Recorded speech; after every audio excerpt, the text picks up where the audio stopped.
On a moonlit night, a ghostly silhouette drifts across the sky without a sound. A pair of golden eyes glows in the darkness, watching, waiting. The creature's very presence has fascinated and haunted human imagination for millennia. It is the owl, a master of the night and a symbol woven into the tapestry of history and myth. From primordial forests, where it hunted alongside the last dinosaurs, to ancient temples and medieval barns, the owl has been a silent witness to the rise and fall of civilizations. This is the tale of those ever-watchful eyes in the dark. A journey through the entire history of owls, exploring their evolution, their remarkable abilities, and the intriguing legends and stories they have inspired around the world.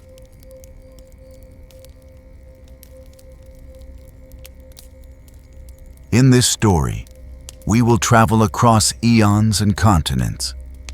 We will glimpse owls in prehistoric dawn and follow their flight into human folklore. We will meet the owl as a harbinger of death in one culture and a beacon of wisdom in another, as a feared witch's accomplice in medieval Europe and a beloved guardian in indigenous America. Through it all, the owl endures, silent and enigmatic, with secrets to reveal. Settle in comfortably and let the soft wings of this narrative carry you through the ages, much like an owl gliding through a starry sky. Our nocturnal Odyssey begins. The Owl, a 60-million-year nocturnal Odyssey.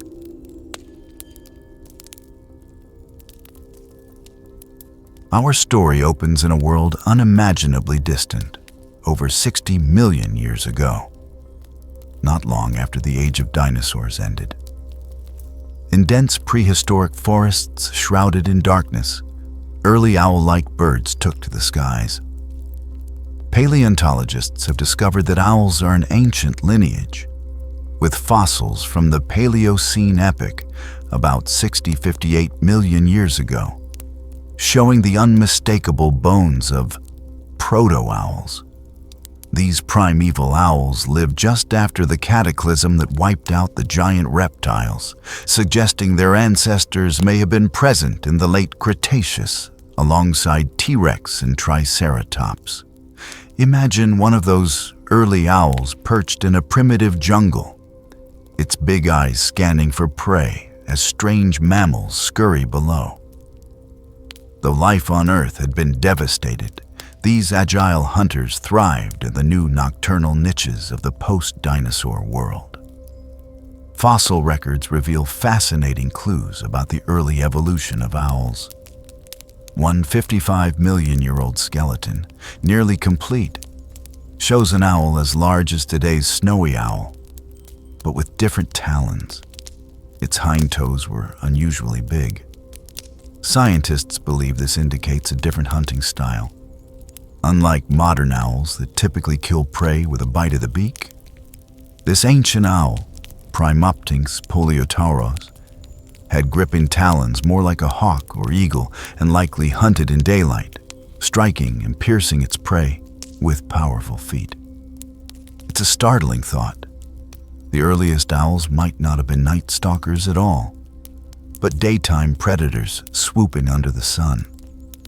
Only later, perhaps in response to competition from new diurnal raptors, did owls perfect their famous nocturnal habits, retreating into the night where few rivals dared to follow.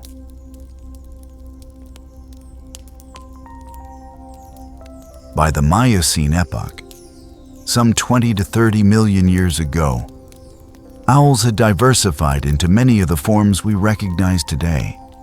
Ancient relatives of today's families existed alongside curious offshoots, including owl species of varying sizes, from tiny owl ancestors, only 12 centimeters tall, to giants nearly 60 centimeters in height that shared the landscape with early apes.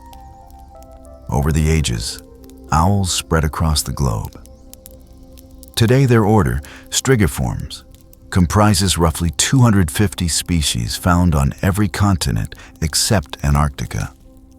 From the high Arctic tundra to tropical rainforests, owls adapted to hunt and survive in nearly every environment, becoming a truly worldwide success story.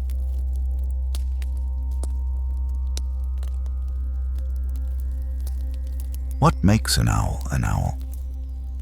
To better appreciate the legends and lore it inspired, we must understand the remarkable features nature has endowed it with. Owls are often called wise, not for their intellect. In fact, other birds like crows may be cleverer, but likely because of their appearance. A large, round head with huge forward-facing eyes that give an intent, human-like gaze. Those eyes are the cornerstone of an owl's power. Proportionate to body size, owl eyes are enormous. In some owls, the eyes account for up to 5% of the bird's entire weight.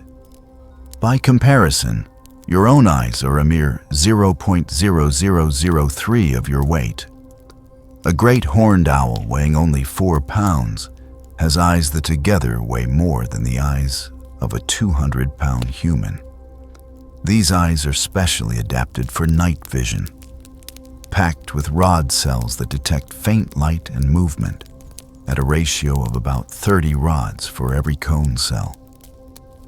This means owls sacrifice some color vision for incredible sensitivity in low light, essentially seeing the night in shades of gray. Behind the retina lies a reflective layer, the tapetum lucidum, which bounces any missed light back through the rods, making the eyes shine eerily when light hits them and boosting night vision up to 100 times better than ours. So when you imagine an owl gliding under starlight, know that it can see the landscape almost as clearly as we see at dusk. However, all this specialization makes owls farsighted. They can spot a mouse on the ground from a football field away, but up close they rely on fuzzy outlines. To compensate, many owls have fine bristles around their beak and feet to sense objects up close, like whiskers guiding them as they strike at prey or preen a chick in the dark.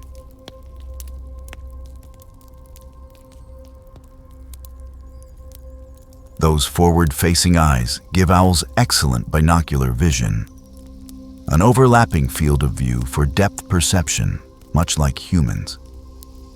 Yet there's a catch. Owl eyes are so large that they cannot turn in their sockets.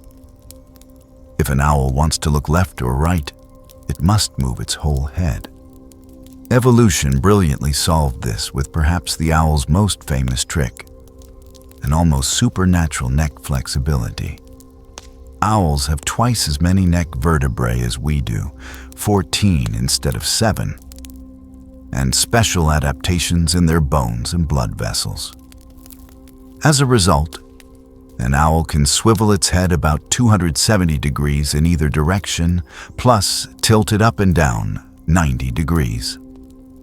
Picture that. It's as if you could turn your head to look directly behind you by twisting all the way around to the right, and then come back around left without ever moving your shoulders.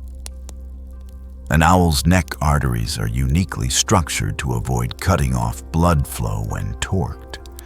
Little reservoirs of blood and extra vessel slack ensure the brain stays supplied even as the head rotates exorcist style.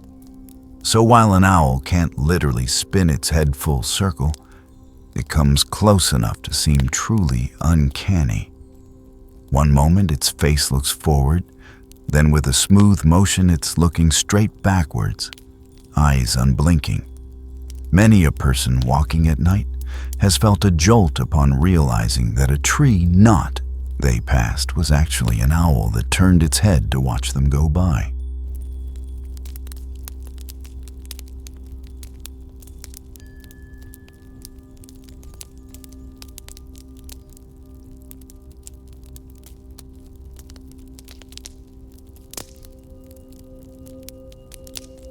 And then there are the wings, broad, soft, and deadly silent.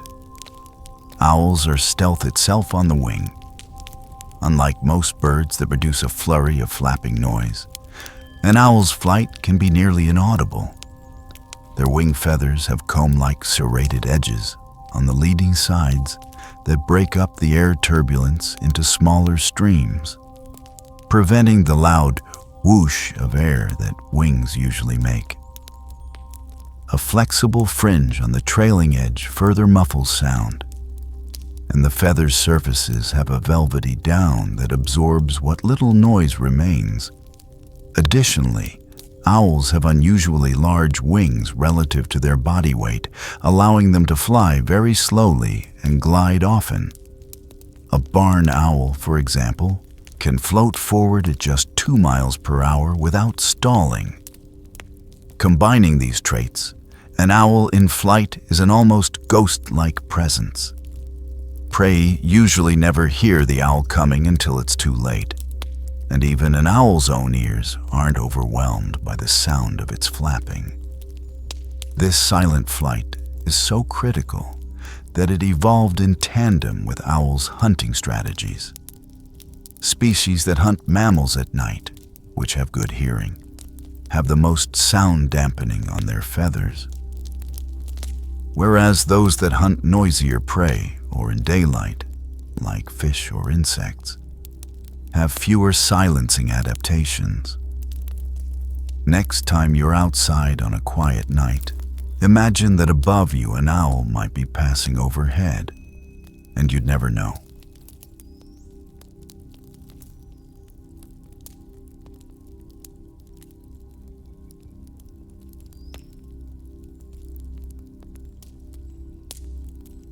Owls also hear extremely well. The placement of their ears, just openings on the sides of the head, often hidden by feathers, is asymmetrical in many species. One ear slightly higher than the other. This asymmetry, coupled with the dish-shaped facial ruff of stiff feathers, helps owls pinpoint the exact location of sounds in 3 dimensions. They can detect the faint scurry of a mouse under leaves, or the peep of a sleeping songbird. Some owls, like barn owls, are such acoustic savants that they can hunt entirely by sound. Experiments have shown barn owls catching mice in a pitch-black room by hearing alone.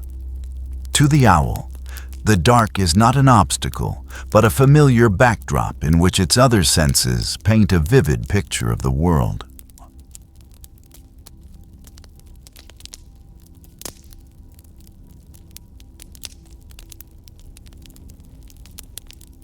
Finally, consider those talons and the beak, tools of a predator. An owl's feet are zygodactyl, 2 toes forward, 2 back, which give a pincer-like grip. They can even swivel 1 back toe forward to get a better hold when needed. The long, curved claws can clamp down with crushing force on a prey animal. And the hooked beak, sharp as a knife, is used to dispatch prey quickly with a bite to the neck or head for modern owls. Many a field mouse or rabbit has met its swift end in that deadly embrace. Never having heard the silent wings, nor seen the camouflaged hunter until it was too late. All these adaptations make the owl a master nocturnal predator, a creature almost designed to seem otherworldly to us. Is it any wonder that humans through the ages have found owls mysterious, even supernatural? Those forward eyes see truths hidden in the night. That head that turns all around looks like it possesses secret knowledge. The silent flight, sudden deadly strike feel like the work of a phantom. The owl's natural traits set the stage for its powerful role in our myths and stories.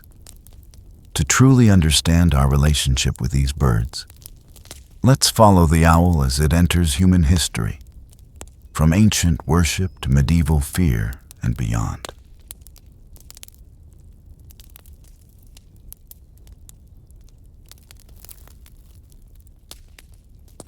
thousands of years ago. As human civilizations first bloomed in Mesopotamia, Egypt, and Greece, the owl was already there, watching from the shadows of temples and palaces. Its nocturnal habits and strange calls stirred the imaginations of our ancestors.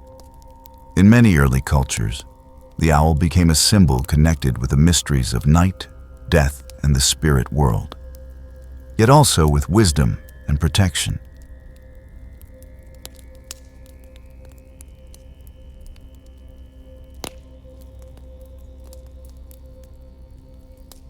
In ancient Egypt, the owl, called Mu or Tydo, was regarded with a mix of awe and wariness. Egyptians noticed the owl's skill as a keen-sighted hunter of the dark and associated it with mourning and death. Tomb art and writings sometimes depict owls as guardians of the afterlife. Small owl amulets have been found placed in tombs, perhaps to protect or guide souls on their journey beyond. Intriguingly, the owl's image was used in Egyptian hieroglyphics as the character for the sound M, likely because the word for owl was related to their word for seeing or wisdom. One could imagine Egyptian scribes carving an owl symbol into stone walls as they inscribed prayers, granting the text a watchful power. Yet common folk in Egypt may have feared real owls as harbingers of misfortune. Their sudden screech in the night might be interpreted as a sign that the angel of death was near.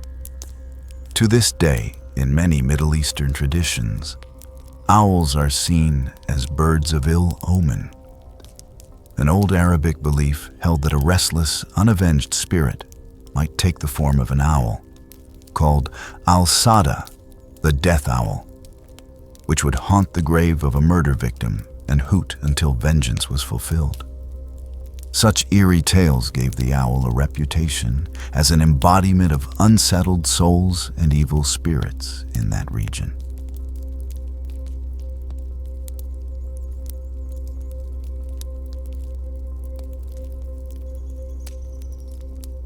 Meanwhile, across the Mediterranean in ancient Greece, the owl enjoyed a much more positive spotlight.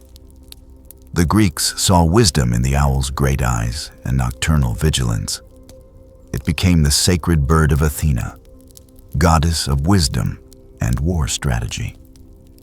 According to Greek myth, Athena once grew displeased with the vain chatter of a crow and chose the solemn little owl, Athene Noctua, as her favorite instead. From then on, the owl of Athena was her companion, said to grant her the ability to see truths hidden in darkness with its inner light. These little owls nested in large numbers around the Acropolis in Athens, and harming one was forbidden.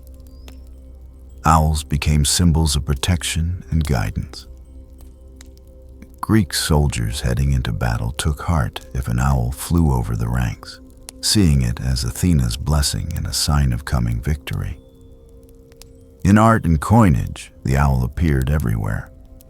Athenian silver coins, tetradrachms, from the 5th century BC show the helmeted profile of Athena on one side and an owl with an olive sprig on the other, with the inscription ATHE, short for Athens. Such coins circulated widely, spreading the owl emblem as a symbol of knowledge, wealth, and city pride. It must have been striking for a traveler in antiquity to hold one of these heavy coins.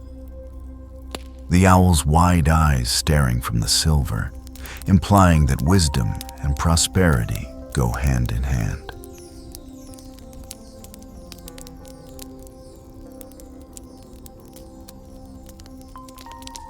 Even in Greek literature, the owl's presence is notable. In Homer's Odyssey, the goddess Athena often visits mortals in the shape of a bird, sometimes explicitly described as an owl.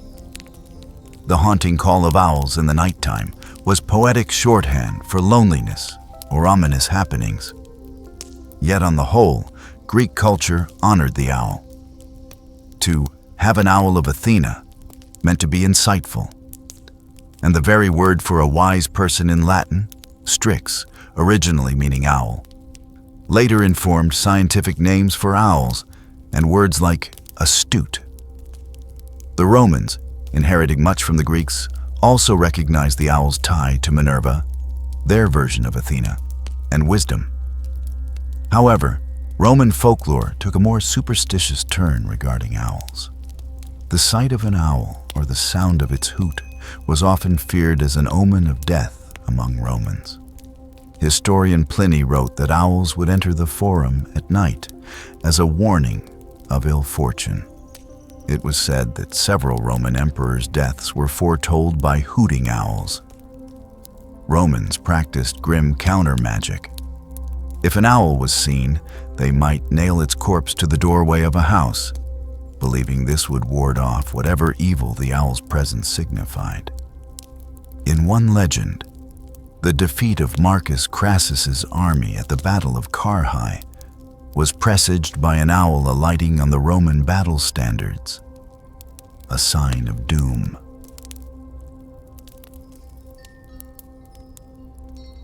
Roman myth also cast the owl as a transformed being in a cautionary tale. Ascalaphus, who tattled on Persephone for eating pomegranate seeds in Hades, was punished by the gods by being turned into a screech owl. A sluggish, hated bird, condemned to dwell in darkness. Here the owl embodied the idea of a cursed human soul, echoing themes of sorrow and regret.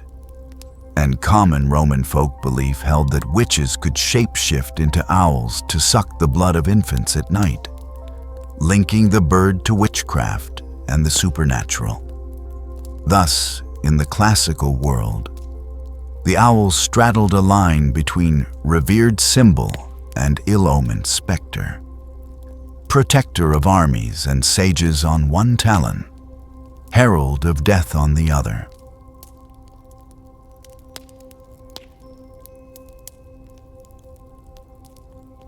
Beyond the Mediterranean, other ancient civilizations also took note of owls. In early Mesopotamia and Babylon, owl amulets were used to protect women in childbirth, perhaps because owls, dwelling in darkness, were associated with Lilith, a winged female night demon in Sumerian lore who also presided over childbirth and dietho. A Babylonian carving famously depicts Lilith, or a related goddess of night, flanked by owls, suggesting they were her emissaries or guardians of threshold moments like birth and death. The Celtic peoples of Iron Age Europe and the British Isles saw the owl as a creature of the underworld, a guide to and from the realm of the dead. In Celtic myth, owls had knowledge of the pathways between life and death, and were thus both feared and respected.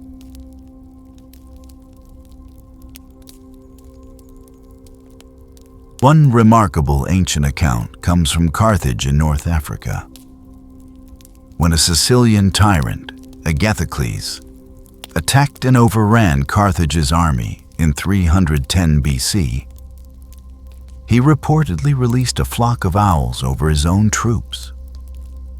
The owls promptly perched on the helmets and shields of the soldiers. Taking this as an auspicious sign, the men's morale surged and they achieved victory.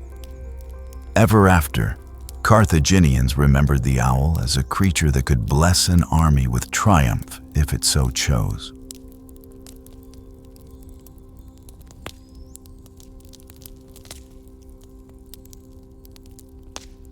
Far to the east in ancient China, the owl was not beloved at all.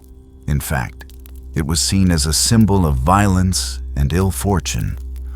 One old Chinese legend claimed that young owlets were so fierce they would gouge out their mother's eyes when growing up.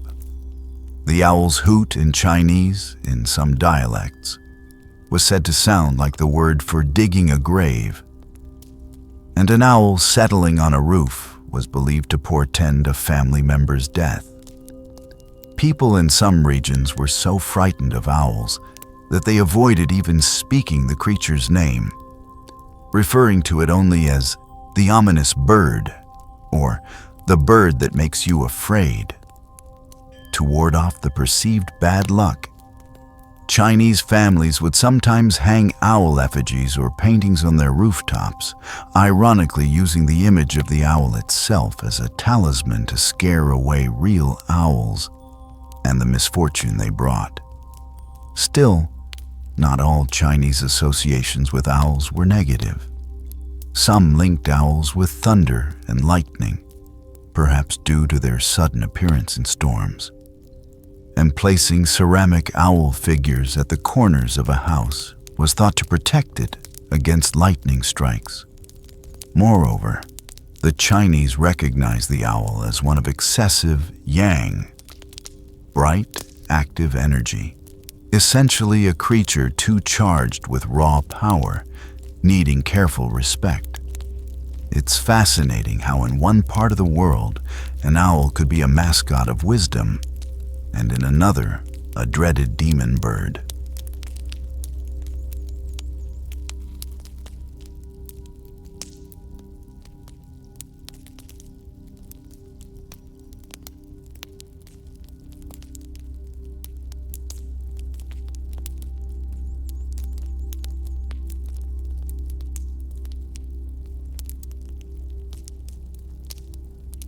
Meanwhile, in the Americas, long before European contact, indigenous peoples formed their own rich tapestry of beliefs about owls.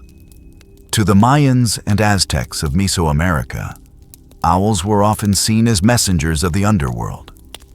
In Aztec lore, one of the gods of death wore a screech owl on his head like a macabre crown. The Maya believed owls carried messages for the rulers of Xibalba, the land of the dead. The hoot of an owl at night in a Mayan village could make hearts race, for it was thought to announce the presence of spirits. Across what is now the United States and Canada, diverse Native American nations held widely varying owl traditions, some deeply respectful, others wary. For some plains tribes like the Dakota and Hidatsa, the burrowing owl was a protective spirit for warriors, a small guardian that lived in the ground and watched over battlefields. Hearing its soft cooing call might reassure a warrior that a fallen comrade's soul was protected. The Apache of the Southwest, however, believed that if you dreamed of an owl, it meant death was approaching, a final warning from the spirits. The Cherokee in the Southeast viewed certain owls, like the eastern screech owl, as consultants for medicine men, but also as punishers that could inflict sickness if not propitiated.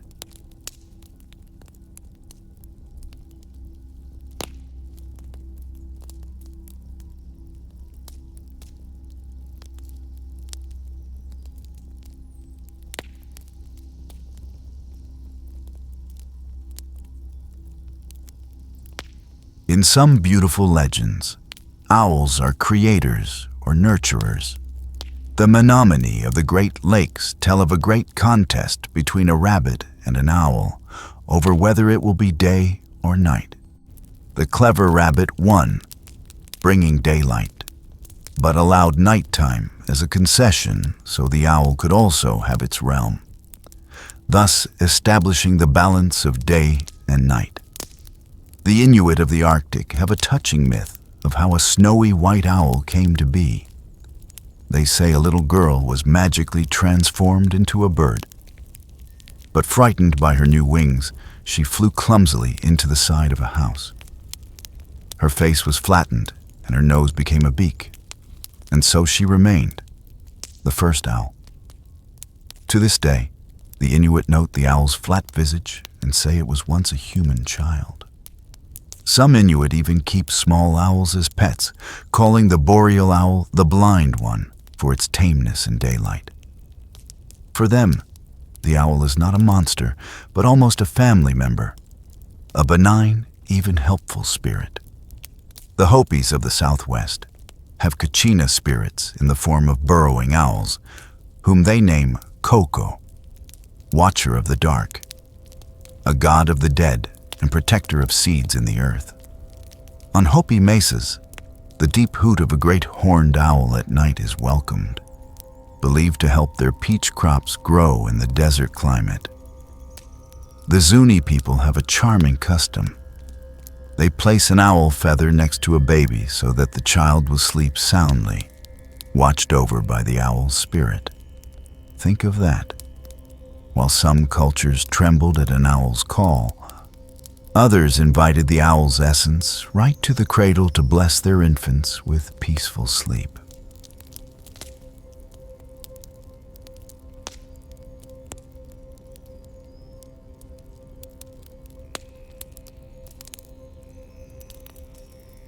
Across Africa, too, the owl's reputation skews toward the mystical and menacing. In many African folklores, the owl is firmly linked to witchcraft and sorcery. For the Zulu in southern Africa, the owl is literally known as the witch's bird, an accomplice to dark magic. In West Africa, people have long said that the owl serves as the messenger of wizards, carrying tidings of evil. Its cry in the night is believed to presage misfortune or death. Mothers in some communities would warn children that a hooting owl means a witch is lurking nearby, or that a malevolent spirit is abroad. In East Africa, among the Swahili, it was thought an owl visiting a village could bring illness to children. So strong was the dread that even the name of the owl was often avoided, much like in China, as if speaking of it might invite its baleful gaze. In Cameroon, there was a euphemism. People referred to the owl only as the bird that makes you afraid. And yet, even in Africa, not all owl lore is dark. Some cultures had positive, or at least neutral views. For example, certain Hamitic groups in Abyssinia, Ethiopia, actually considered the owl sacred, perhaps seeing it as a totem or a wise clan spirit. In northern Malawi, by contrast, a harsh legend insisted that owls, or witches in owl form, eat newborn babies, a tale used to explain infant mortality in pre-modern times. Such is the breadth of owl mythology. In one village, an owl might be revered, in the next reviled.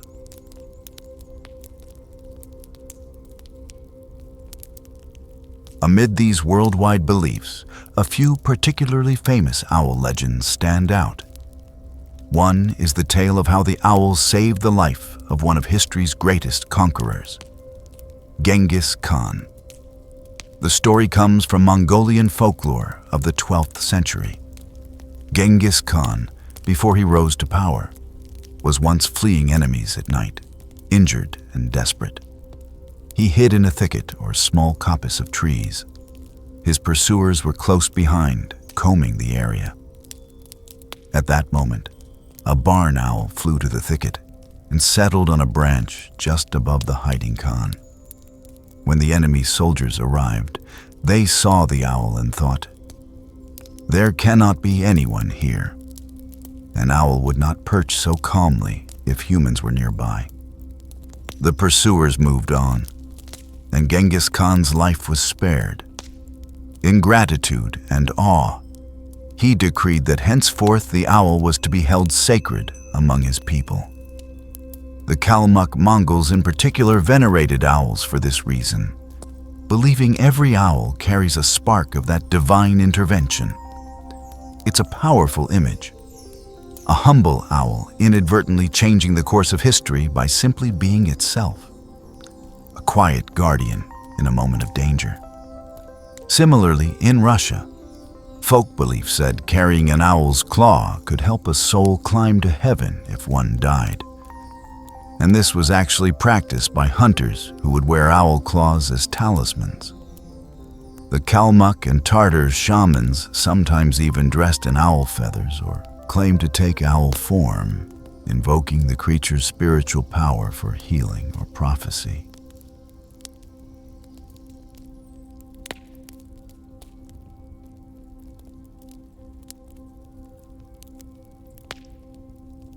Europe during the Middle Ages had its own share of owl beliefs, many of which took a grim turn. As Christianity spread, creatures of the night were often cast as symbols of evil or black magic. Owls, being nocturnal and often haunting churchyards and ruins, were easily lumped into this category. Medieval Europeans frequently considered the owl a witch's familiar, a partner in sorcery that assisted in spells or carried witches on their broomsticks. One English folk practice to test this was particularly cruel. It was said that if you nailed a dead owl to a barn door, it would ward off evil and even protect the barn from lightning strikes. This gruesome talisman persisted into the 19th century in some rural areas.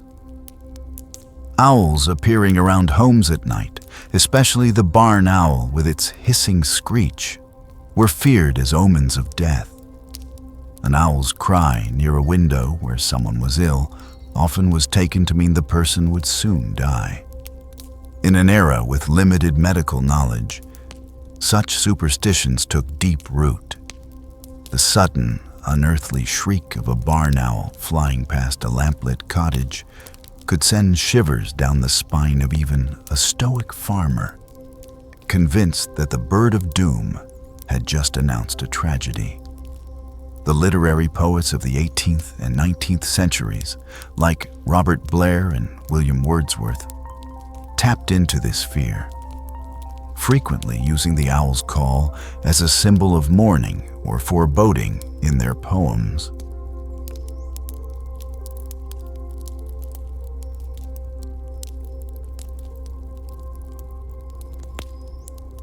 At the same time, some medieval and early modern thinkers still clung to the old notion of the owl as wise. The phrase, "wise as an owl," came into English usage around this time, and owl motifs appeared in scholarly works or university crests to represent learning. But popular folklore was less kind. Children were taught little rhymes that cast the owl as a scary figure. For example, one Old English verse went, "Owl, owl, ugly fowl, you shall have a new bonnet." The meaning was lost to time, but the sentiment of mocking or fearing the owl was clear. Another curious belief. In England, it was said if you walked around a tree that an owl sat in, the owl would keep turning its head to watch you until it wrung its own neck. An impossibility, of course, but a vivid image warning against meddling with these birds. Owls even entered folk medicine in bizarre ways. Owl eggs were prescribed as cures. A raw owl's egg might be given to cure alcoholism, for instance. And owl broth, yes, a soup made by boiling an owl, was a supposed remedy for whooping cough in children. While these treatments had no real efficacy, they illustrate how people both feared and utilized the owl's perceived mystical qualities. Consuming a piece of the owl, they thought, might impart some of its power or counteract a curse.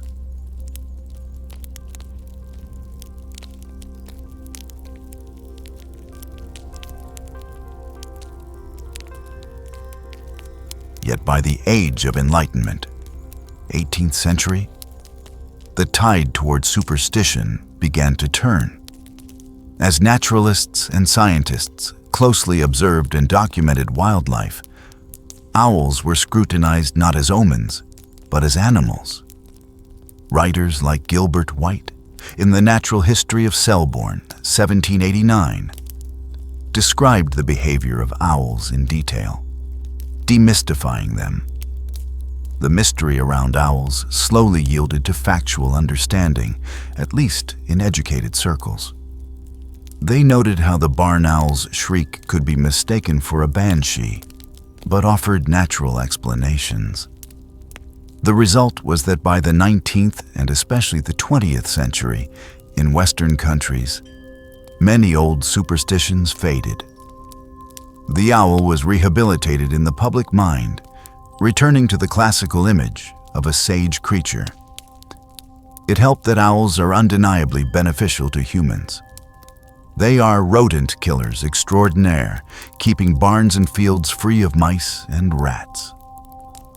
Farmers began to appreciate that having a resident barn owl in the rafters was better than any cat when it came to pest control. In fact, the word barn owl comes from their common habit of living in grain barns. They were unwitting allies of agriculture, even as folklore painted them as harbingers of doom.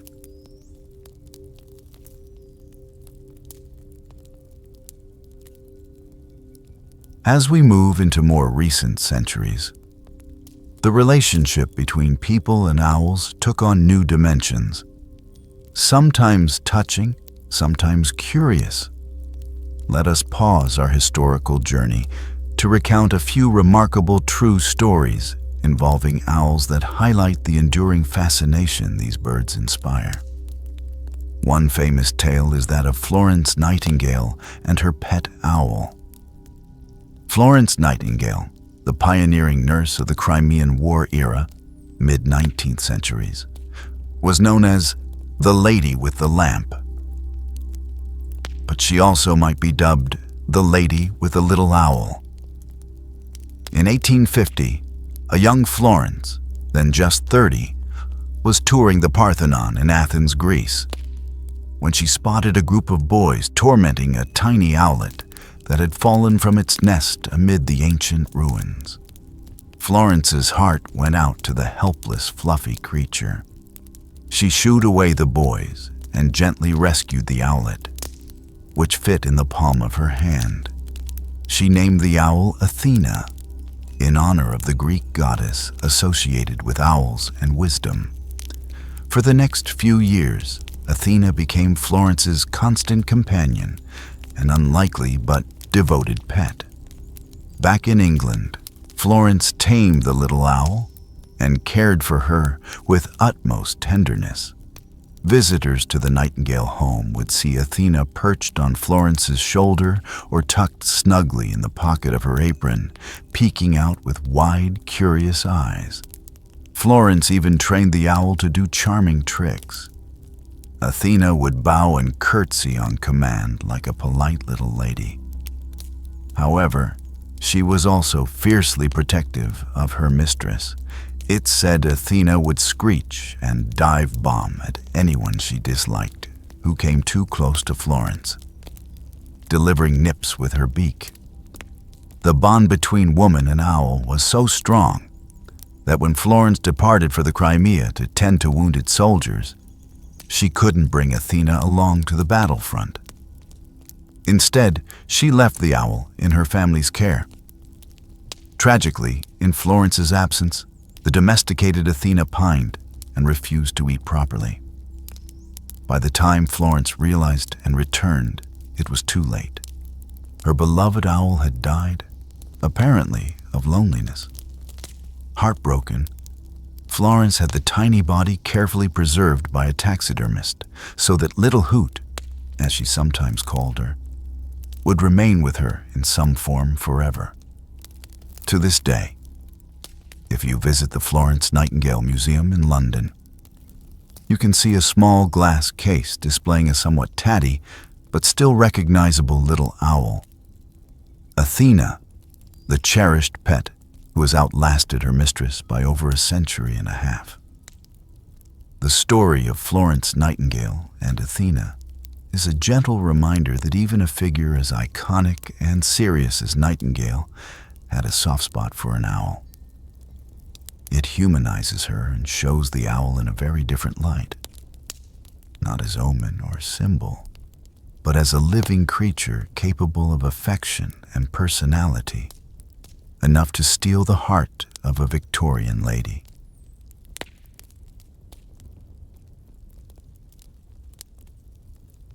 Another true account, this one from the early 20th century, involves a spotted owl and an entire American town. In the 1930s, the town of Clinton, Indiana, adopted a wild great horned owl that had taken to hanging around the town square at night. The owl became so familiar to locals that they named him Old Ben, and he would swoop down to snatch scraps or the occasional unwary rodent near the courthouse steps.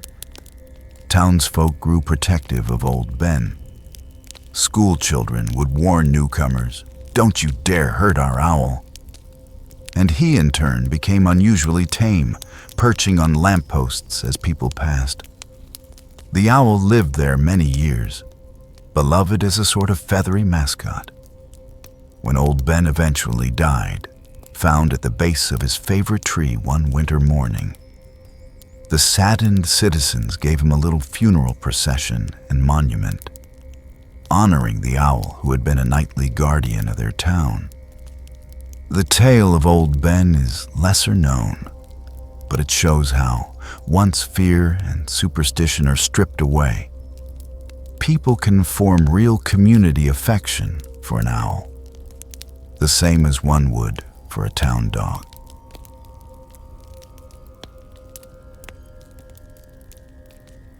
In Japan, where owls are seen as lucky symbols, owl cafes have even become a modern trend. Establishments where patrons can sip tea while owls perch nearby, creating a calming, mystical atmosphere. While the ethics of keeping owls in a cafe setting can be debated, it underscores the contemporary popularity of owls. People feel a sort of spiritual tranquility in the owl's presence, perhaps a vestige of ancient belief that owls ward off hardship. In Japanese, the word for owl, fukuro, contains the syllables fu, no, and kuro, hardship, implying no hardship or protection from suffering, as well as echoing fuku, good fortune. Thus, images of owls are commonly given as charms and placed in homes in Japan for good luck and protection. It is a delightful reversal that in lands where owls once evoked terror, now they evoke comfort and even cuteness. Just think of the global craze for owl-themed decorations, toys, and children's books in recent years. Not all modern owl stories are whimsical. Some carry an air of mystery or even humor. In the United States, there was a peculiar legal case often referred to as the owl theory. In 2003, a North Carolina man was accused of murdering his wife, who was found at the foot of a staircase with fatal head wounds. One alternative theory proposed in his defense was that a large barred owl attacked the woman, perhaps as she walked outside, causing her injuries, and she fell down the stairs trying to escape it. This killer owl theory, though seemingly far-fetched, was bolstered by some forensic oddities like a microscopic feather found in her hair and lacerations that resembled talon marks. While the truth of the matter remains disputed, the fact that an owl was seriously considered as a suspect in a high-profile case shows how owls still inhabit a shadowy edge of our imagination, capable of being either friend or foe, even in a court of law.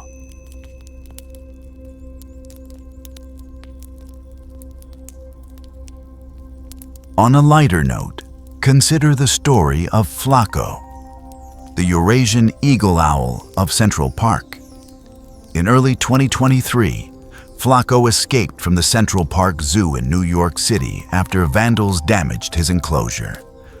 For weeks, this magnificent owl with a nearly 5-foot wingspan became a celebrity as he made the park his home, hunting rats at night and perching in trees by day.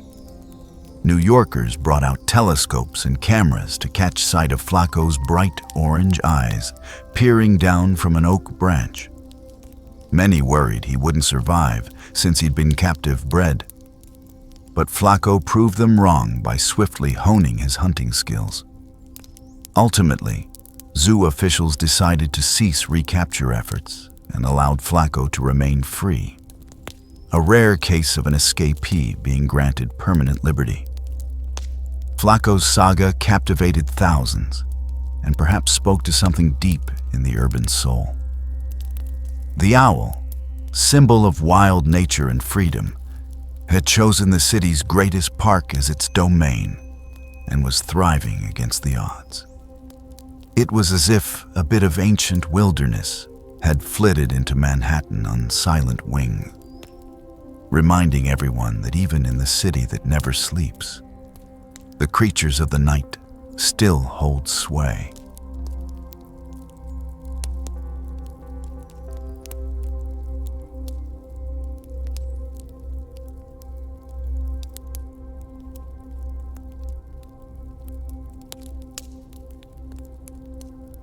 Today, freed from the shackles of superstition, at least in many parts of the world, the owl enjoys a kind of renaissance in our culture. It has become an emblem of wisdom, tranquility, and environmental richness. Educational institutions adopt owl mascots or logos to signify knowledge. Conservation organizations use the owl's plight to rally support for preserving old-growth forests and healthy ecosystems. After all, many owls, like the famous spotted owl of the Pacific Northwest, are indicator species, meaning their well-being reflects the health of their habitat. People now recognize that owls need our help. Habitat destruction and climate change threaten numerous owl species. For example, the northern spotted owl's decline due to deforestation became a major environmental issue in the 1990s, symbolizing the conflict between conservation and industry. Similarly, ground-nesting burrowing owls lose ground to development in prairies and deserts. The upside is that these challenges have made the owl a flagship for wildlife conservation. Few people are indifferent to the fate of such charismatic birds. In popular media, owls are frequently depicted as wise guides or magical beings. Think of Hedwig, the snowy owl from Harry Potter, delivering messages and symbolizing loyalty and guidance to the young wizard. Children's storybooks often feature a grandfatherly owl character imparting advice, a modern echo of Athena's owl. Even in video games and comics, owls appear as guardians or oracles. This modern owl is generally benign and sagacious, quite the turnaround from the ominous portent of yesteryear. We dress our babies in owl-themed pajamas. We decorate our living rooms with owl figurines. And each fall, an array of cute owl costumes appear for Halloween. The owl has been endearing itself to us. Yet, the duality remains in some measure. A lone owl hooting from a forest at midnight can still send a delightful chill down our spines. Not out of fear that we'll die at dawn, but from a primal awareness that we are hearing the voice of the wild night.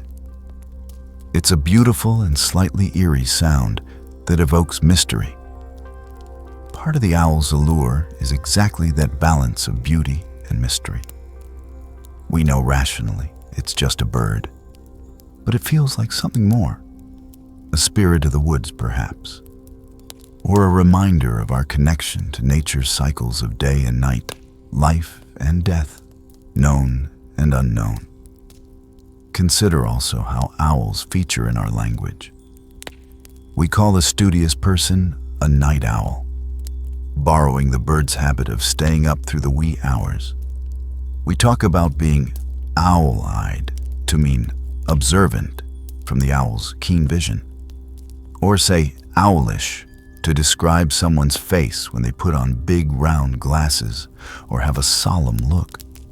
A group of owls is fancifully called a parliament, as if they convene in wise council under the moonlight to discuss the affairs of the forest. This term comes from C.S. Lewis's The Chronicles of Narnia. We're talking owls indeed form a parliament. Such whimsical notions further cement the owl's image as thoughtful and dignified.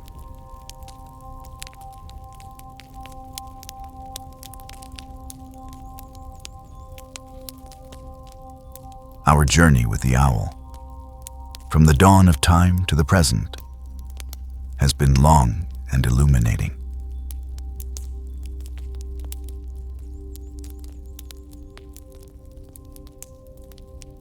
We have followed these winged predators through Stone Age dark caves lit by flickering fires, where their painted images adorned cavern walls, through ancient cities where they guarded goddesses and frightened emperors, through medieval countrysides where they were cursed and coveted in equal measure, and into modern metropolises where they grace skyscraper ledges or the pages of fantasy novels.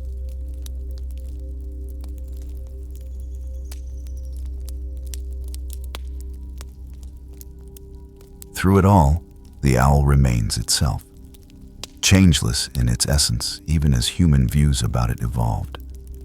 Think back to that owl we imagined at the very start, gliding under the moon, silent and alone. Now, after hearing the tales and truths of its kind, that silhouette hopefully carries richer meaning. We know that owl is not an omen of ill luck, nor a witch in disguise, but a magnificent creature finely honed by nature. Yet we also carry with us the echoes of those old beliefs, which add a certain magic to its presence. An owl is a hunter with laser vision and hearing, a living night vision stealth craft.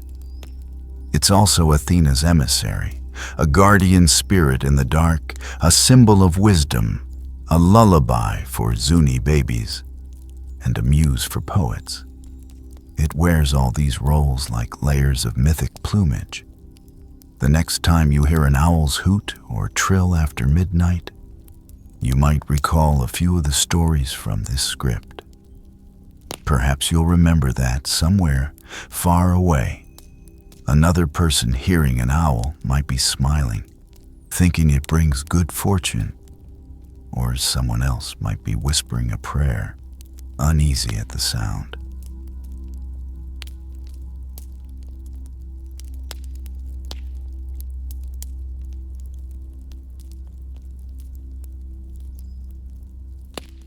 Perhaps you'll picture Florence Nightingale's little Athena bowing politely, or Genghis Khan's barn owl sentinel. Or maybe you'll simply appreciate the owl for what it incontrovertibly is. A fellow traveler on this earth, a living time capsule that has seen uncounted nights over millions of years. In a world that often rushes and clamors, the owl teaches us the virtue of stillness and patience. It sits quietly, observing, until the perfect moment. Its silent flight reminds us that sometimes power is greatest when it is least seen or heard. Its nightly vigilance assures us that even when we sleep, some eyes remain open, watching over the world